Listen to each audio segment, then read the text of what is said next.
Break के बाद अब बड़ी खबर हम आपको देंगे लखनऊ से, जहां पर होम गार्ड भी अब कोरोना वॉरियर्स बनेंगे। तो उत्तर प्रदेश में होम गार्ड भी अब कोरोना वॉरियर्स बनेंगे। 19,000 होम गार्डों की ड्यूटी लगने वाली है। अब 59 जिलों में बसों में इनकी ड्यूटी होगी। संचालित की जाने वाली बसें, और पहले 68,850 होमगार्ड्स ड्यूटी कर रहे थे।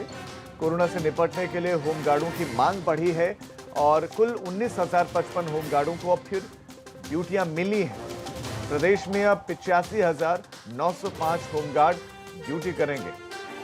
बीते साल सिपाही के बराबर न्यूनतम वेतन के बराबर होमगार्ड को भुगतान के आदेश के चलते होमगार्ड की ड्यूटी कम हुई थी और एक बार फिर से होमगार्डों की ड्यूटी की मांग बढ़ गई है। यही वजह है, यही निर्णय लिया गया है कि मांग बढ़ने के साथ साथ ड्यूटी बढ़ाई गई है। अब 59 जिलों में संचालित बसों में ये सभी होमगार्ड लगाए जाएंगे।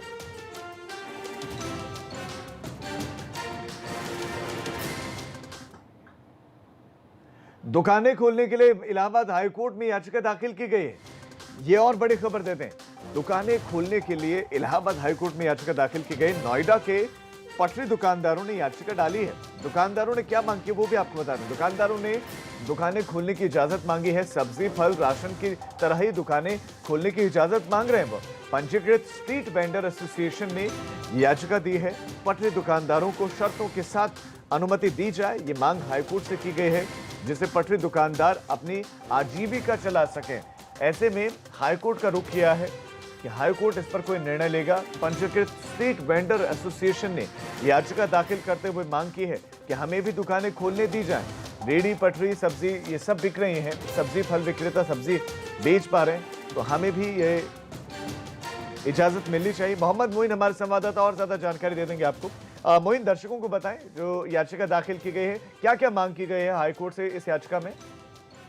जी बिल्कुल, जो नोएडा के पटरी दुकानदार हैं उनका जो संगठन है वो इलाहाबाद हाई कोर्ट आया है और उसने हाई कोर्ट से इस बात की मांग की है कि जिस तरह राशन की दुकानों को, दवा की दुकानों को, दूध की दुकानों को खोले जाने की इजाजत दी गई है, उसी तरह पटरी दुकानदारों को भी दुकान लगाने की इजाजत दी जाए। उनके लिए कुछ गाइडलाइन तय कर दिया जाए और अगर बहुत जरूरी हो तो उनके लिए कुछ वक्त तय कर दिया जाए, क्योंकि 50 दिन के करीब हो रहे हैं लॉकडाउन को लागू हुए। तो जो कमाने खाने वाले लोग थे वो रोज कमाते थे, रोज खाते थे, उनके सारे पैसे खत्म हो गए हैं। वो कर्ज ले लेकर किसी तरह से अपने परिवार का गुजारा कर रहे हैं। तो उनके रोजगार का जो है वो एक जरिया बनाया जाए ताकि लोगों की दिक्कतें भी कम हो, लोगों को भी सामान मिल सके और उनकी भी कुछ कमाई हो सके, जिसकी वजह से वो अपने और अपने परिवार का पेट पाल सके। अभी इलाहाबाद हाईकोर्ट में ये अर्जी मंजूर नहीं हुई है। जब अर्जी मंजूर होगी, इस पर सुनवाई होगी, तब ये देखने वाली बात होगी कि हाईकोर्ट जो है इस मामले में क्या डायरेक्शन देता है, क्या फैसला सुनाता है, उसका ऑब्जर्वेशन क्या रहता है। जी मोइन, आपका इस तमाम जानकारी के लिए धन्यवाद। तो भी आज का मंजूर हुई नहीं होगी तो फिर सुनवाई होगी और उसके बाद कोर्ट क्या फैसला सुनाता है, ये देखने वाली बात होगी। तो गंगा सवेरा में फिलहाल इतना ही, लेकिन उत्तर प्रदेश और उत्तराखंड की तमाम खबरों के लिए आप देखते रहिए एबीपी गंगा। खबर आपकी, जुबान आपकी।